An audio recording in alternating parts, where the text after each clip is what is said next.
Hoje é dia 20 de fevereiro de 2022, são 11 horas e 10 minutos, em Franca, São Paulo, um dia bastante nublado, sem chuva até o momento. Nós estamos realizando neste domingo o culto cristão no lar.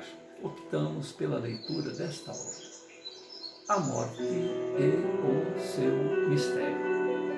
A Morte e o Seu Mistério é uma trilogia. Volume 1, Camille Flammarion trata da aparição de fantasmas, palavras dele, termo utilizado por ele, de pessoas vivas, pessoas bem vivas, gozando de perfeita saúde, e no entanto o seu duplo, também um termo utilizado por ele, se apresenta em algum lugar por motivos a serem estudados caso a caso. No volume 2, que é este volume, A Morte e o Seu Mistério, a aparição de fantasmas de vivos, ou seja, de pessoas que ainda estão matriculados na escola da carne, neste chão da terra. Porém, pessoas próximas ao momento da desencarnação. Seria a aparição de pessoas moribundas, pessoas doentes, ou que pelo menos têm a convicção de que vão deixar o corpo físico. E os fatos aqui relatados vão desde uma semana anterior à desencarnação até o momento em que deixam o corpo físico. Mas de qualquer maneira estão vivas no corpo físico. Então, 2 volumes são utilizados pelo Camille Flammarion para falar um indivíduo que goza de perfeita saúde e um indivíduo que está agonizando ou está próximo ao momento da morte, por motivos a serem apurados caso a caso, eles se desdobram em um duplo e se fazem presentes aonde é alvo da preocupação, do interesse dele. Casos que vão desde uma maneira mais sutil, que a pessoa mais ou menos vislumbra o duplo do vivente, e uma comunicação telepática, mente a mente, se estabelece, ou de uma maneira mais ostensiva, onde a pessoa recebe a imagem através da retina do olho, ou seja, uma manifestação física, desde alguma coisa muito sutil, alguma coisa bem materializada, a tal ponto de se estabelecer um diálogo vocal entre o duplo e o alvo do interesse do vivente. Há casos em que a pessoa sente o cheiro do hálito de quem está conversando. Então, o fantasma do vivo tem o hálito característico do vivente quando conviviam. E com isto, é possível até haver a fotografia, Você pode até tirar uma selfie, vamos dizer assim, se na época existisse esses celulares que hoje nós temos, fevereiro de 2022. E esses casos são muito documentados, são muito ocorreram em muita quantidade. Nós temos que lembrar que Camille Flammarion viveu há 200 anos atrás, e numa época onde as pessoas viviam, na maioria do tempo, muito distantes de seus entes queridos, e vamos supor que a pessoa viajasse e não retornasse mais. Então veja bem a preocupação do indivíduo que está longe e tem um desespero, uma necessidade, um impulso de querer conversar com a sua mamãe, com o seu papai, com o seu marido, com a sua namorada, com a sua noiva, com o seu filho. Então, desde o momento em que a pessoa está agonizando até o momento em que ela tem uma vida corriqueira, rotineira, cada caso é um caso, mas por uma determinada motivação, o indivíduo estabelece um duplo de si próprio e se apresenta em algum lugar. Então, na época em que Flammarion fez essas anotações, ele tinha sua experiência como astrônomo e utilizou a maneira, a forma com que ele fazia seus registros astronômicos, ele utilizou na sua pesquisa em relação aos fenômenos psíquicos. Com isto, ele ganhou a simpatia tanto de pessoas ateias, pessoas que não têm, não aceitam, existe um bloqueio na pessoa, não, só existe o corpo físico, nada mais que o corpo físico, e com isto mas o fenômeno em si não havia como negar, porque acontecia em todo lugar, em todas as épocas, em todas as nacionalidades, em todos os níveis sociais. E a elite, a nata da sociedade, barões, duques, duquesas, príncipes, intelectuais, não tinham como fugir disto. E se formaram sociedades de estudos psíquicos. Nessas sociedades haviam aqueles que eram ateus, dogmáticos, e os espiritualistas. E desses tomos, desses volumes que saíram desses estudiosos, pessoas que tinham muito dinheiro, pessoas que recebiam correspondência e tinham meios para empreender jornadas, para estudar caso a caso e registrar sob a palavra de honra os alvos dos seus estudos. A semelhança de Indiana Jones, que sai para fazer a busca de tesouros escondidos, né? Antigos segredos. Esses estudiosos do psiquismo humano também empreendem jornadas para ver caso a caso. O interessante é que eles tinham os nomes dos participantes, das pessoas que viveram aquelas histórias, mas quando publicavam, a pedido dessas pessoas, colocava apenas a primeira letra ou utilizavam um pseudônimo. Assim como a cidade onde aconteceu, muitas das vezes era colocada apenas a primeira letra, P.R.M. tanto da cidade como da pessoa envolvida, para que não prejudicasse o dia a dia dessas pessoas. Então, até o segundo volume, Flammarion então se empenha em elencar casos de pessoas vivas, bem vivas e moribundas. No terceiro volume, que é o próximo volume depois desse, ele se empenha em apresentar casos das pessoas que já perderam o corpo físico, ou seja, pessoas fantasmas de mortos, ou seja, pessoas que estão vivas sem o corpo físico. Na Rússia, Alexandre Aksakov, um estudioso também dos fenômenos psíquicos, faz um paralelo com o caminho de Flammarion e, como já havia nesta época o Espiritismo, né, e Hippolyte Léon Denis Rivail já havia lançado seus livros, ele faz um paralelo. Nós estamos falando de Alexandre Aksakov, entre o Espiritismo e os fenômenos anímicos. Porque até o segundo volume nós temos o quê? Fenômenos anímicos, pessoas que estão vivas e que apresentam um duplo, apresentam uma cópia de si próprios, vamos dizer assim, em algum lugar onde não está o corpo físico dela. E esses casos relatados no terceiro volume seriam fantasmas de mortos. Nós vamos chamar então de fenômenos espíritas, porque o Espiritismo estuda a relação que existe entre os vivos e os mortos. As pessoas que perderam o corpo físico vêm e dizem: estou vivo. Então, e os fenômenos ocorridos, manifestações do próprio vivente, fenômenos anímicos.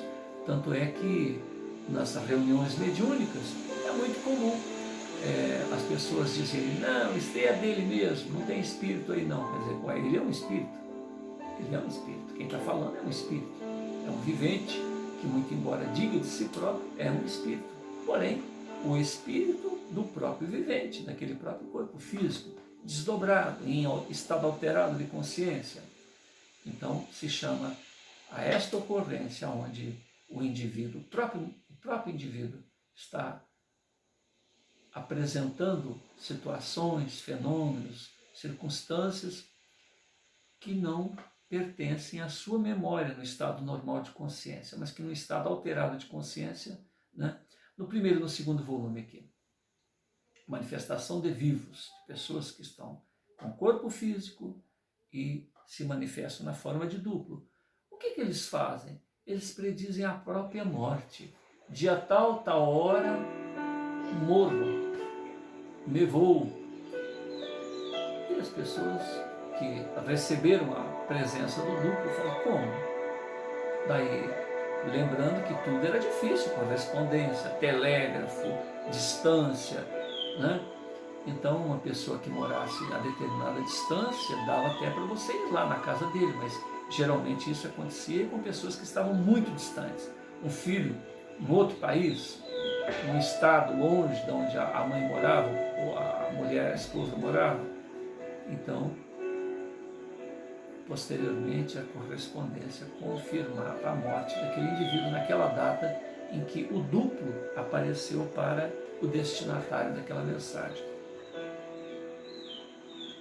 Alexandre Kizakov conclui que não há fenômenos espíritas sem a participação, ou seja, fenômeno de seres desencarnados sem a participação de um vivente, de um indivíduo que está ali ainda encarnado e matriculado na escola da Terra. Então o fantasma de um morto tem que ter o auxílio do fantasma de um vivo para que ele ofereça o seu manifesto, vamos dizer assim. E da mesma maneira, não há fenômeno paranormal, né? Não há fenômeno que é tido como fenômeno da própria mente, da própria alma do vivente, sem a participação do fantasma do morto, sem a participação do desencarnado, porque existem uma série de situações, leis, habilidades que o vivente aqui na Terra se conhecia e esqueceu. Então a necessidade da presença de um morto, de um indivíduo desencarnado, sem o corpo físico, já vivendo há um certo tempo no mundo espiritual, para manipular aqueles fluidos e fazer acontecer o fenômeno que você pode dizer que seja paranormal. Prefaciando esta obra, no segundo volume, Camille Flammarion apresenta um pensamento socrático. Ninguém sabe o que é a morte, nem se ela será o maior dos benefícios para o homem. Apesar disto, tememo-la como se fora o pior dos males. Atenienses, acabais de me condenar a este epílogo na história da forma e condenaste-me à morte. E, estranhamente, a voz divina que nunca se deixou de ouvir em meu mundo íntimo durante todo o curso de minha vida, nesse instante se calou. Nesse instante nada disse. Então compreendi que é o melhor. Então não me defendi perante meus acusadores e juízes. Submeto-me à sorte a que me impuseram. Submeto-me à minha condenação, ciente de que eles também hão de submeter-se às próprias condenações. É deste modo que as coisas deviam se passar, e no meu entender, tudo acontece para o melhor. Quando a morte se aproxima do homem, o que nele existe de mortal, de perecível, desagrega, Entrega-se. Entrega-se aos braços da natureza. Entretanto, aquilo que há de imortal, de imperecível, retira-se. Retira-se intacto. Nós estamos na página 258, no segundo volume.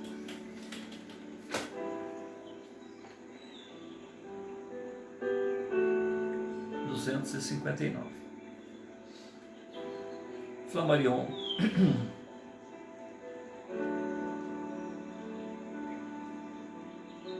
neste 9º capítulo, mortes anunciadas por barulhos, por pancadas, por inexplicáveis ruídos, por fenômenos físicos.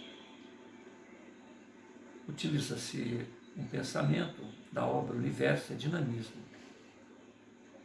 A gravitação no mundo astronômico, a eletricidade no mundo físico, o princípio vital no mundo dos vivos, o espírito no mundo psíquico, regem o universo.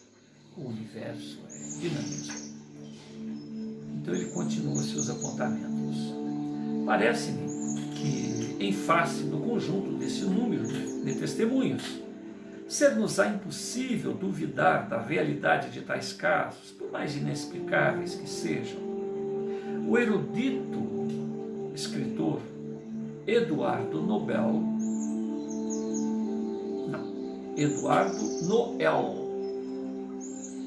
contou-me uma transmissão telepática conservada na sua família de autenticidade indiscutível, cujo valor, a sua antiguidade não diminuiu.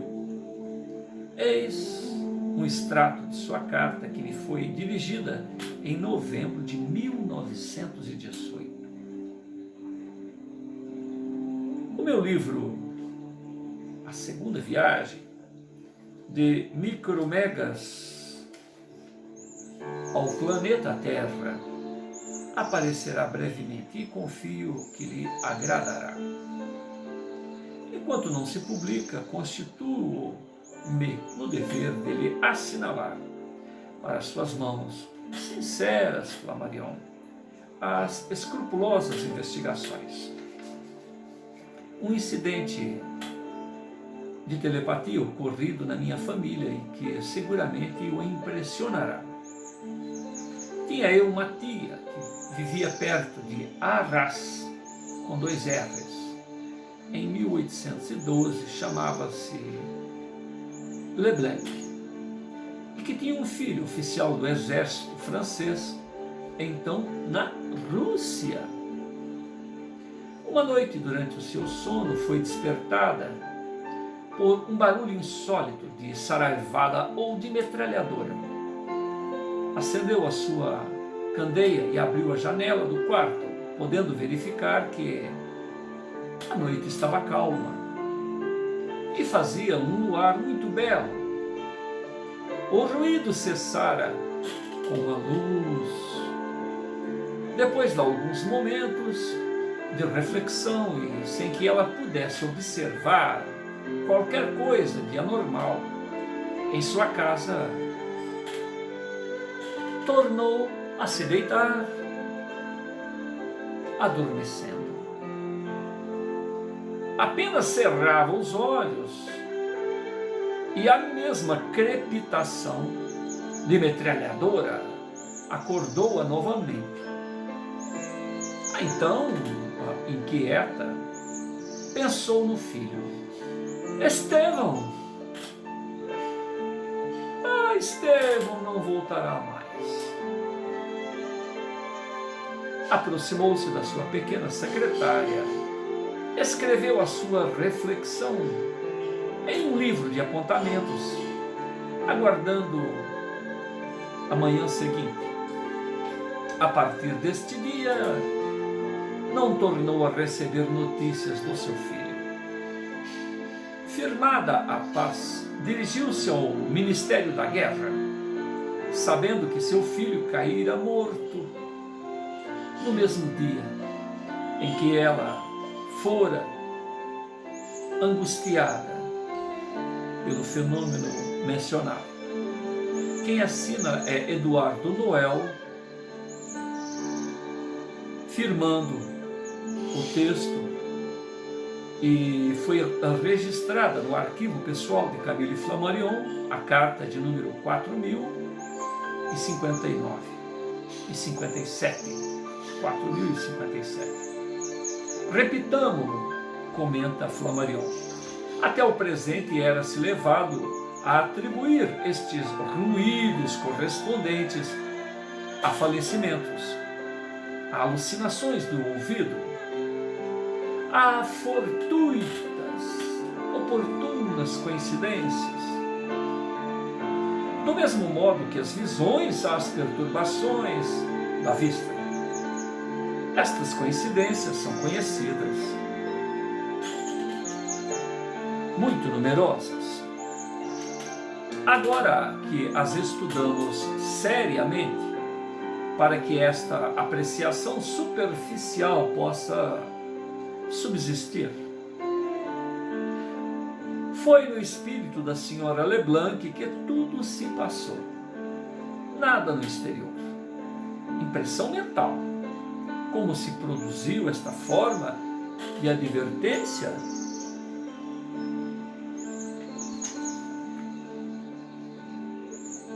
Ignoramo-lo. Veja que interessante. Flammarion apresenta casos e mais casos e não conclui. Ele se ocupa em apresentar fatos e ter a segurança do fato.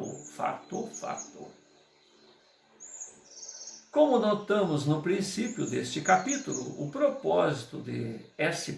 Francisco de Sales, tais observações são de todos os tempos. Walter Scott foi testemunha de ruidosa manifestação de morte, segundo o seu biógrafo Lockhart, que publicou a seguinte carta escrita pelo autor de Ivanhoe ao seu amigo Daniel Terry, a 30 de abril de 1818. Construía-se então a ala nova de Abbotsford e Scott vivia numa parte antiga. Eis um resumo desta carta. Resumo. O estado em que minha casa se encontra provocou perturbações misteriosas. Fomos perturbados na penúltima noite por violento barulho, como se arrastasse tábuas na parte nova. Supus que tivesse caído alguma coisa, e não tornei a pensar mais nisso. Eram 2 horas da madrugada, esta noite, à mesma hora, ouviu-se idêntico ruído. A senhora Scott, como se sabe, é muito tímida. Levantei-me, pois, com um grande sabre de beardier na mão, direto como uma estaca, pronto a bater-me. Mas tudo estava em ordem, não pude perceber o que teria causado tamanho estrondo. Continua Flammarion. O Sr. Lockhart acrescenta: no dia em que o Sr. Terry recebeu esta carta em Londres, almoçava com o Sr. Guilherme Erskine e estava muito penalizado com a morte súbita de George Bullock, ocorrida na mesma noite em que parece que Scott foi acordado pelo barulho misterioso de que aqui se fala. Bullock havia sido encarregado de mobilar os novos compartimentos a Botsford e fizera-se estimar de todos, novos e velhos, Uma semana depois, Scott escrevia de novo a Thierry. Não o impressionou a coincidência fantástica das nossas perturbações noturnas de Abbotsford com o triste acontecimento que se seguiu? Interrogação. Juro-lhe que o barulho era semelhante ao que faria meia dúzia de homens e trabalhadores ativamente colocando pranchas, arrastando móveis. Não havia em tal momento, todavia, ninguém neste lugar. Nada mais certo. Com algumas informações, a história poderia figurar na coleção de Granville ou de Albray. Pode, aguardando, anotá-la, assim como as advertências do pobre Dubison, como coincidência notável. Isto está, quem assina no caso é Walter Scott. Isto está na obra Os Lados Ocultos da Natureza, página 183, autora Sra. Grower. Continua Flammarion, página 262. Nesses ruídos, arrastar objetos, movimentos mais ou menos violentos, estrondos de intensidades variadas. Convém distinguir os reais dos imaginários ou fictícios. Neste capítulo há mesmo uma causa exterior aos percipientes. Então o destinatário do barulho ele chama de percipiente. São objetivos e, no entanto, reais sob determinado ponto de vista. Assim, por exemplo, se começarmos pelo primeiro que relatei, em O Desconhecido, página 64, e o general Parmentier, uma janela fechando-se com grande ruído, reabrindo-se imediatamente, sem tombar uma garrafa de água posta diante dela. Podemos supor uma ilusão de vista e do ouvido experimentada pelas testemunhas, causada pela comoção partida do caçador que acabara de ser morto no momento em que seus amigos o esperavam à mesa, em sua casa. Devemos admitir a mesma interpretação para o caso publicado depois. Abalos em um leito, barulho, estrondo no salão vizinho, sem que nenhum tenha se produzido na realidade, comoção psíquica, coincidindo com a morte de uma amiga a 650 quilômetros. Neste caso e nos análogos, o fenômeno é subjetivo, devido a uma transmissão psíquica à distância. Não acontece o mesmo com os toques da campainha do Sr. Blavat, com a sineta de São Francisco de Sales, com a caixinha de relógio de seu pai, com o chapéu do seminarista e tantas outras circunstâncias. Aqui o fenômeno é objetivo, exterior aos observadores. Para os fenômenos subjetivos não temos outra explicação a procurar, além de transmissões psíquicas que conhecemos, mas para os deslocamentos reais, os movimentos observados, é muito natural se pensar na eletricidade, tendo cuidado de confessar que ignoramos absolutamente a natureza desta força, a natureza da eletricidade. Quantos exemplos poderíamos citar em apoio a esta assimilação? Em apoio dessa assimilação. Publiquei há bastante tempo, em 1904, um pequeno livro, Os Caprichos da Faísca, que está todo esmaltado de fenômenos curiosos. Pode-se ver aí objetos deslocados sem que se haja tocado. Isto na página 287. quadros arrastados das paredes. Isto na página 219, em que ele se referiu aos caprichos da faísca. Uma porta de moldura tirada para longe, página 221. Uma cômoda partida em pedaços, página 29. Chaves atiradas, chaves tiradas da fechadura ou das fechaduras, página 222. Os caprichos da faísca. Chaves tiradas de uma porta, escondidas em um tamanco, página 218. Campainhas sacudidas, página 203, 281.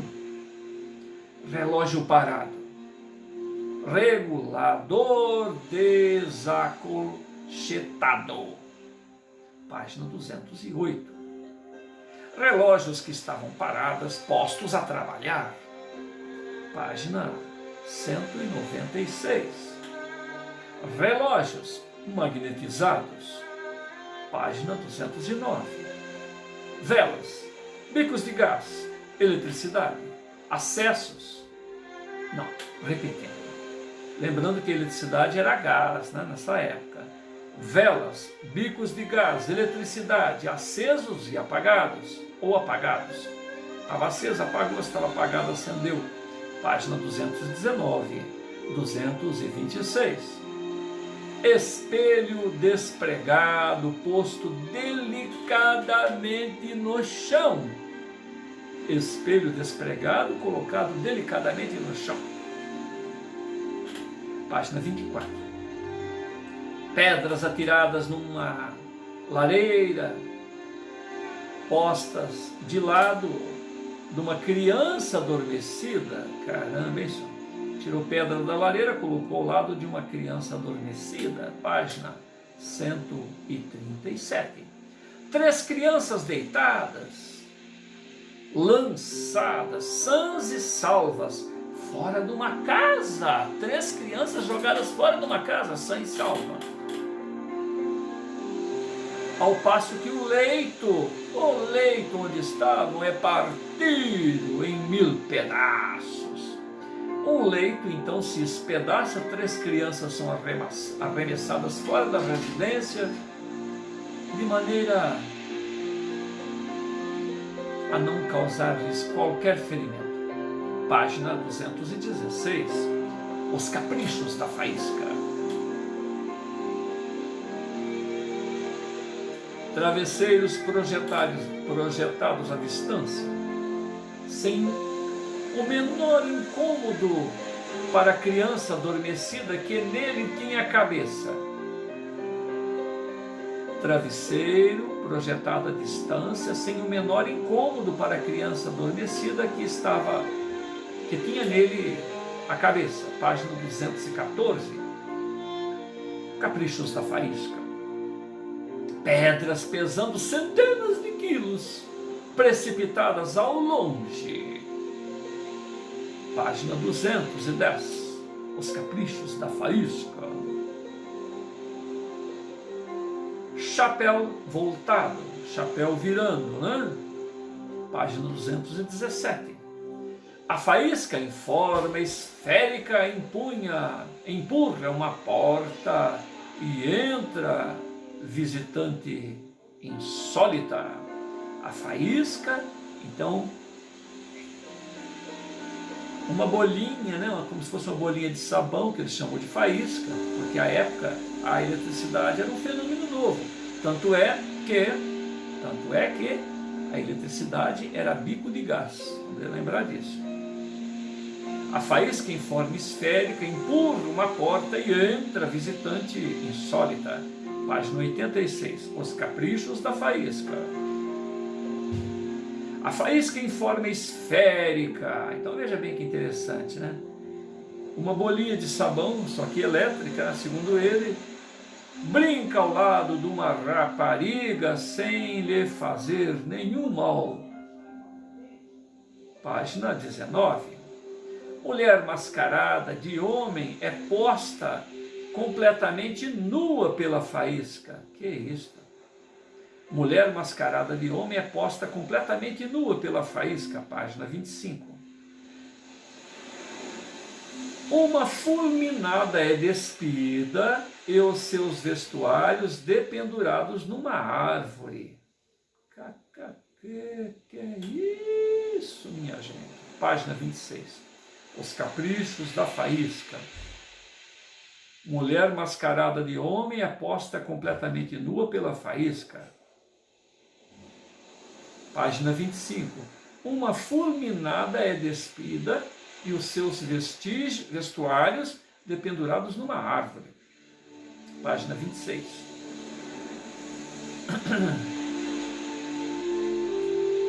Entre parênteses aqui, ó. O número de fulminados que foram completamente despidos é verdadeiramente considerável. Os vestuários despedaçados.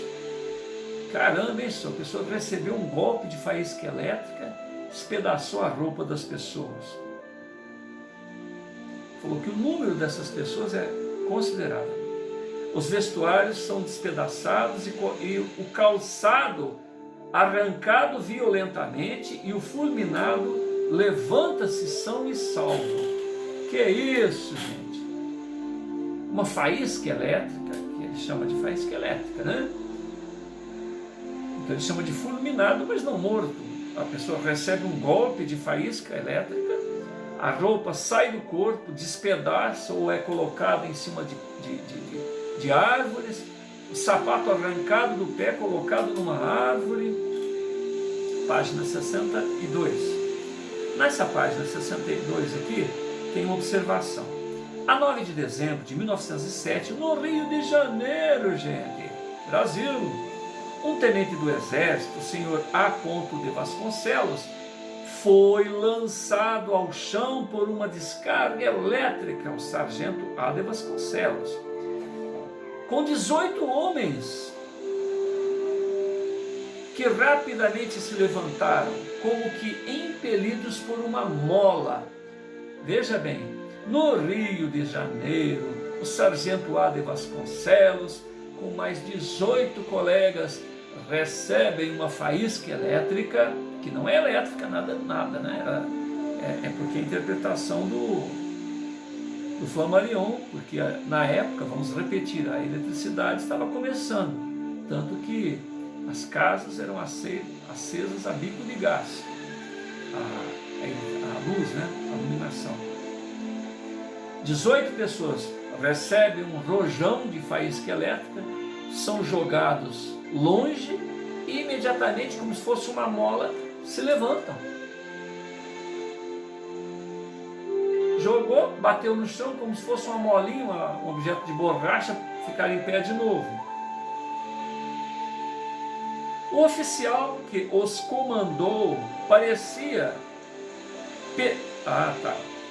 O oficial que os comandava permanecia por terra sem sentidos.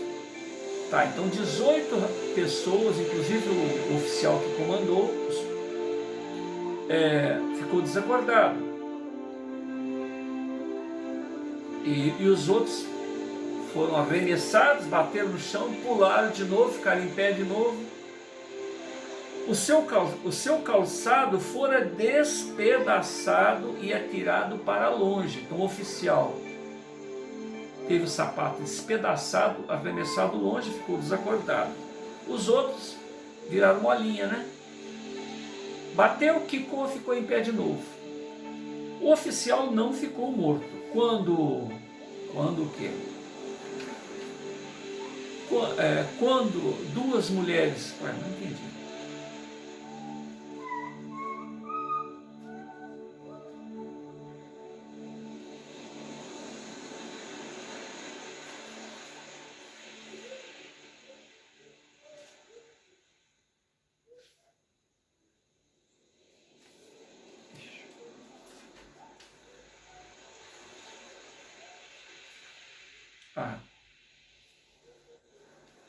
O oficial não ficou morto. Quando o quê?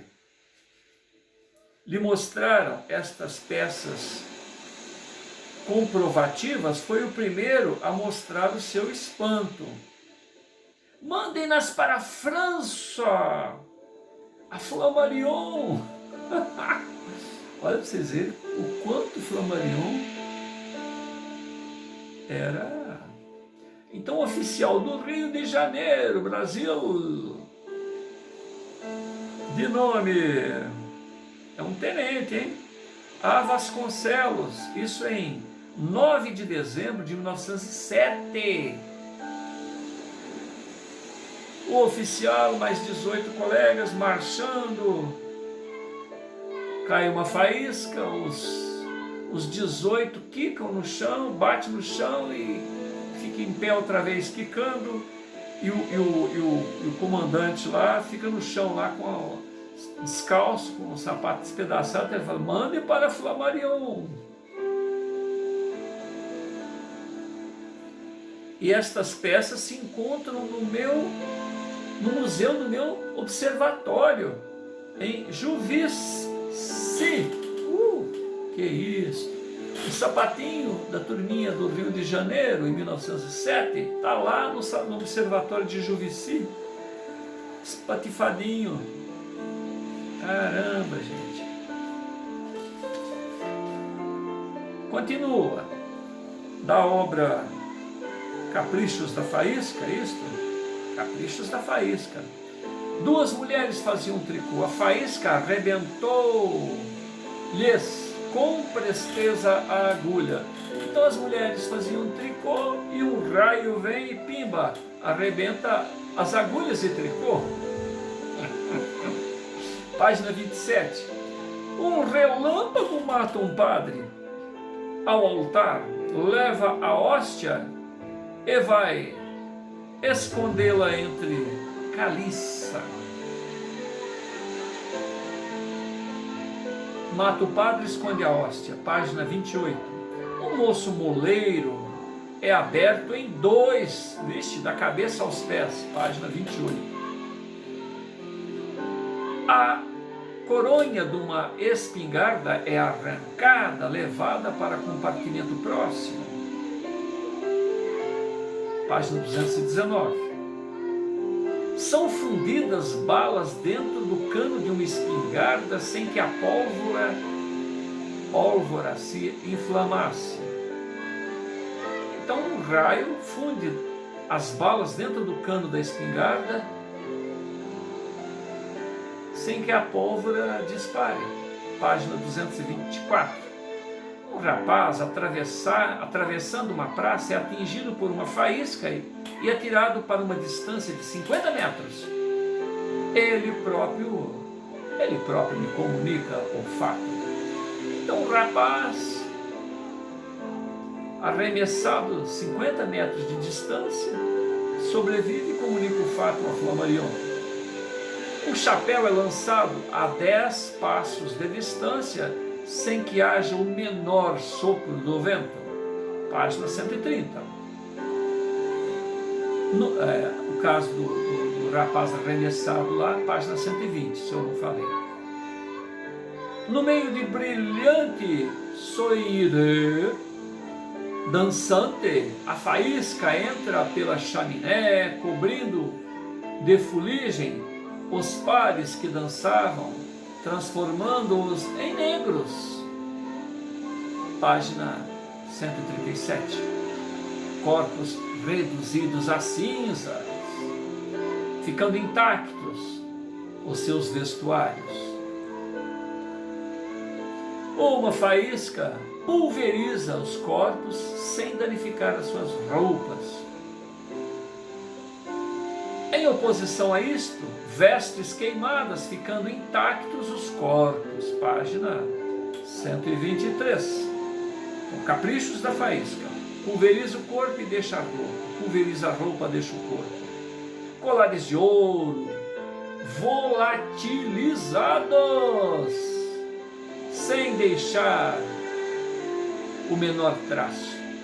O cara recebe uma faísca que pulveriza o seu colar de ouro.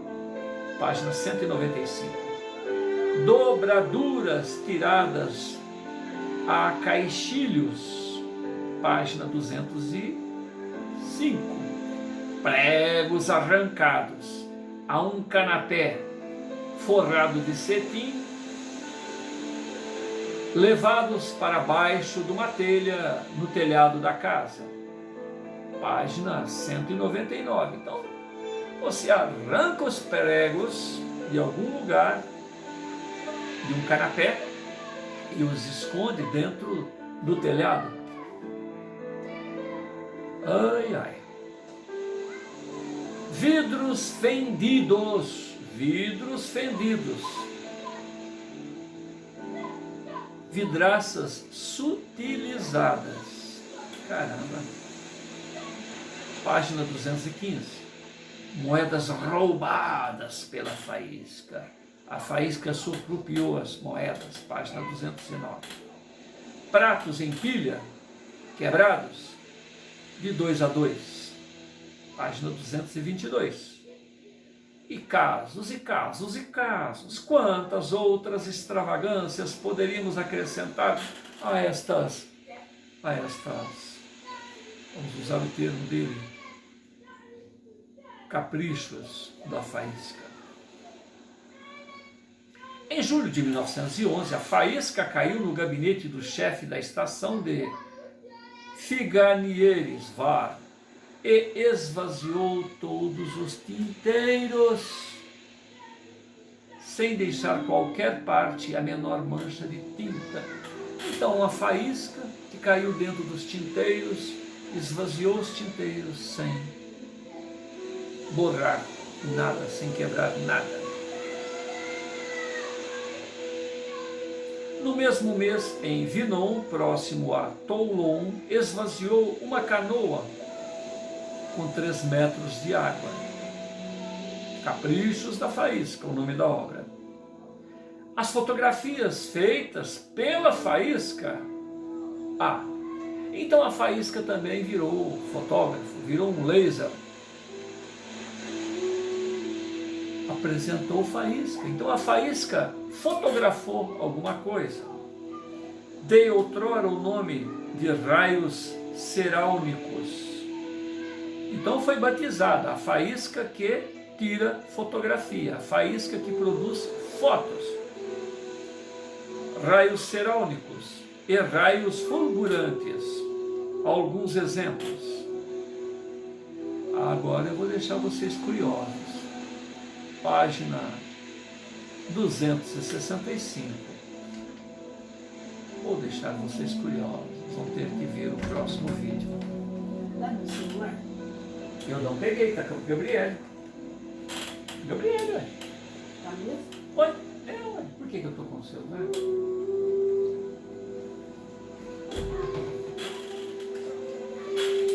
Vou judiar de vocês, hein? Caramba, hein? Eu desconhecia tudo isso. Senhor Jesus, gratidão.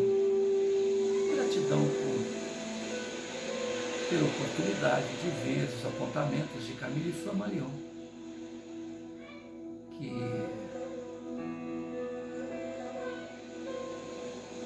nos faz surpreender com seus raios cerâmicos e faísca. O quê?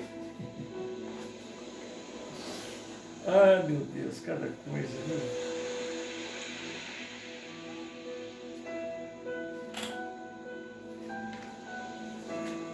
Que é isso?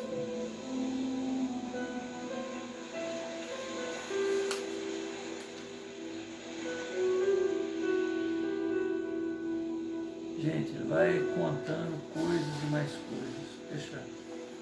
Vamos deixar por enquanto os raios cerâmicos. Faíscas imprimindo em algum lugar imagens. Então o raio virou um sistema fotográfico. As películas fotográficas expostas ali pelos raios cerâmicos de Camille Flammarion. Então, Senhor Jesus, muito agradecido por essa oportunidade, muito grato a Flammarion por essas informações, pelas suas pesquisas minuciosas, pelas obras que deixou, e nos convida a profundas reflexões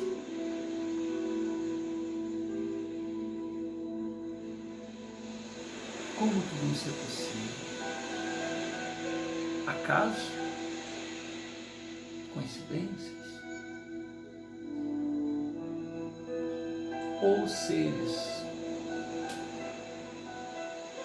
que nos amam muito, muito responsáveis, que desejam nos apresentar através das circunstâncias o mais estranhas, o mais variáveis, informações de que todos somos imortais, que estão vivos, utilizando-se de leis e recursos que nós próprios temos.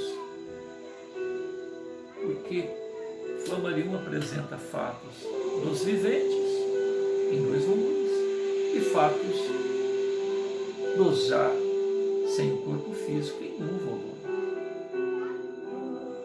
Ou seja, o espírito encarnado ou desencarnado produzindo toda esta variedade de fenômenos. Jesus multiplicou pães, peixes,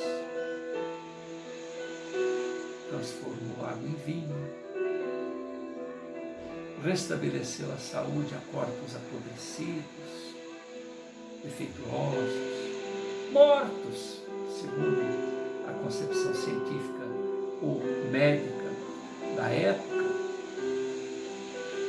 e cuja explicação de tudo isso certamente cabe a cada um de nós ler Allan Kardec, ler Flammarion, ler Gabriel Delane, Ernesto Lozano, Alexandre Kizakov, Myers, Albert de Roches.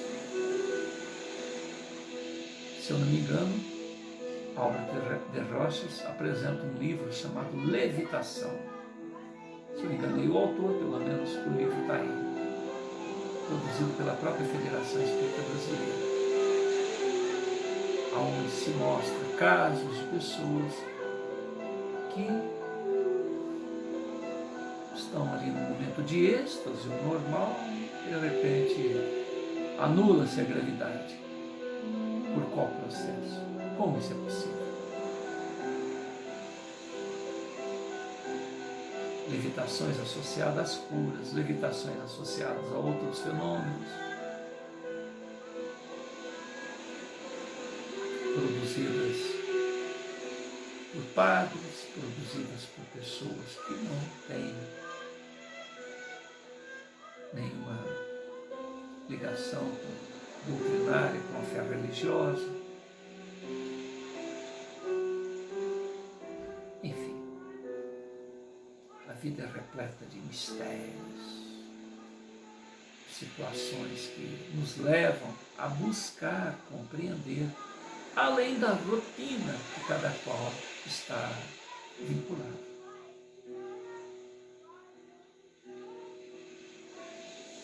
E fica aí o convite a seriamente buscar compreender a si próprio.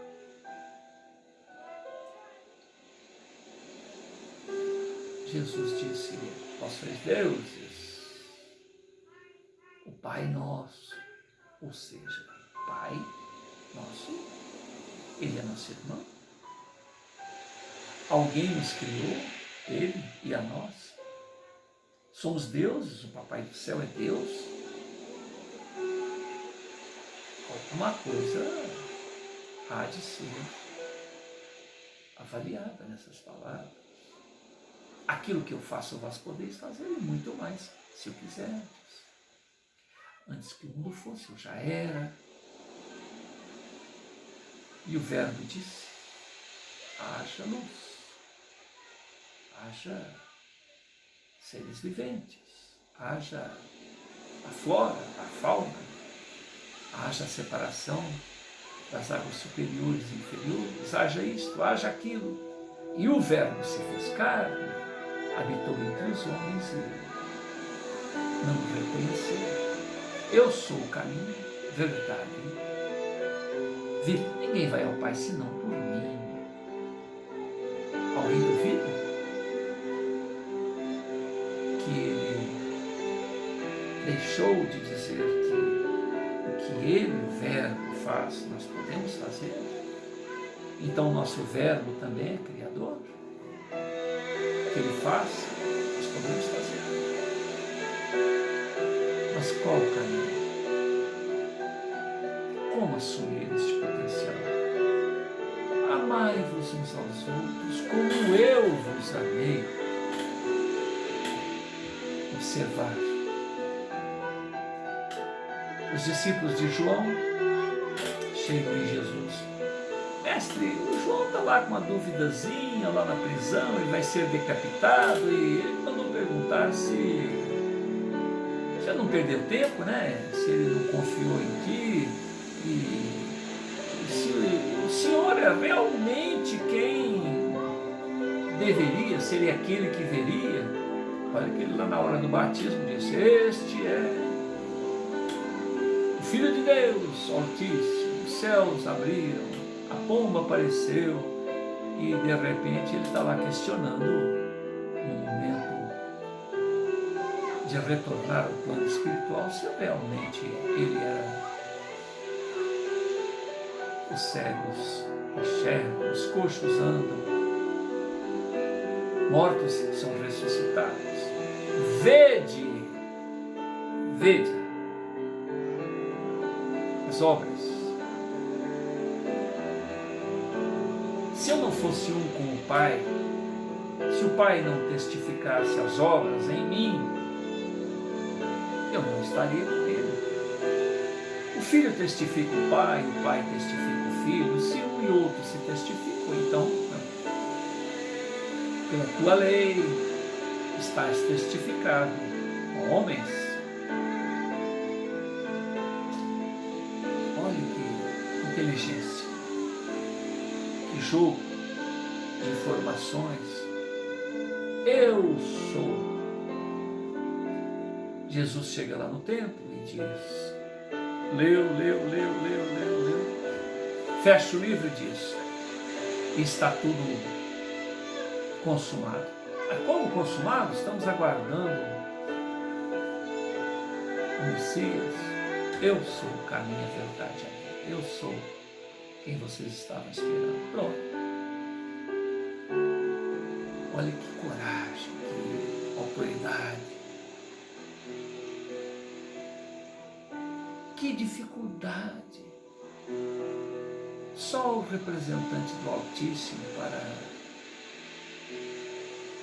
afirmá-lo e para ter o testemunho do Pai na expressão de suas próprias obras. Mas tinha que chegar o momento do seu holocausto. Em nome de Deus, você é o Cristo? Você é o enviado? Você, sim, eu sou. Então rasgaram as suas vestes. Blasfemou, não precisa de mais prova, não precisa de mais nada. Crucifica. E foi-se encaminhando num julgamento ridículo, onde todo aquele procedimento ordinário que era feito, me parece que 14 irregularidades no processo que foi estabelecido pelos judeus, eles todos metódicos, cheios disso, cheios daquilo, desrespeitaram 14 itens do regulamento para um julgamento de alguém e crucificaram o responsável pela criação do planeta, pela manutenção do planeta e por nossos destinos. Quem são esses que o acusaram? Quem são esses que o condenaram? Não interessa. Não importa.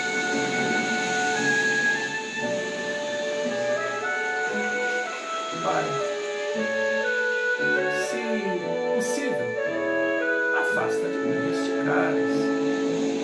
Não, não. Que não seja feita segundo a minha vontade, mas a vossa.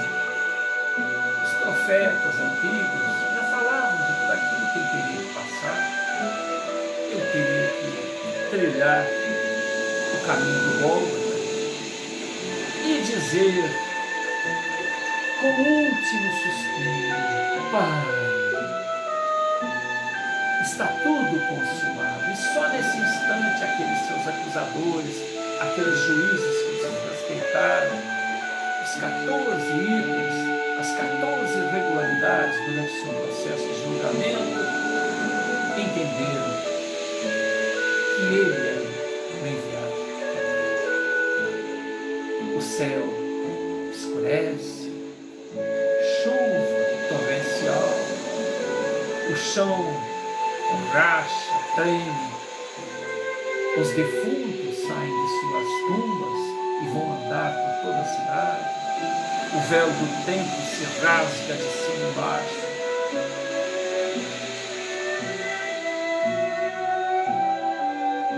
E 3 dias depois, sepultado, sai do túmulo, apresenta-se a Maria de Magdala e seus discípulos duvidam. E ele se faz presente em mais de uma oportunidade junto aos discípulos e diz a Tomé: Tomé, toca, toca, Tomé, toca. Sou eu, sou eu.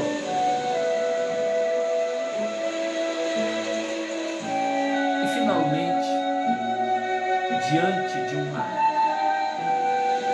legião de cristãos, de homens do caminho,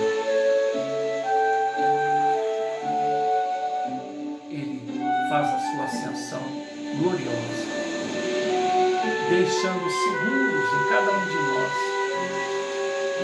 a certeza de que a imortalidade é a nossa herança, de que suas palavras, amai-vos, não são palavras, mas o caminho para a nossa ascensão,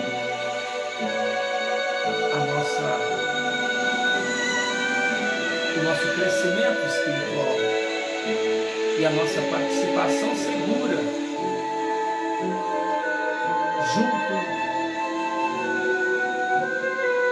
àqueles que compreenderam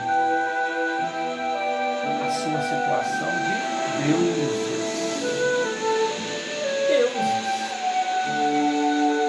Filhos de Deus, deuses. Irmãos de Jesus, deuses, tendo os potenciais que o próprio Cristo nos deu como exemplo. E é nesta segurança desses estudos que nós compreendemos que a imortalidade é a nossa herança. Louvado seja Deus, louvado seja a equipe e a pessoa de Camilo Flammarion, louvado sejam todos aqueles que puderem mergulhar no hino de si próprios e reconhecer a sublime destinação de que todos somos herdeiros. Portanto, viver o amor. Viver o amor.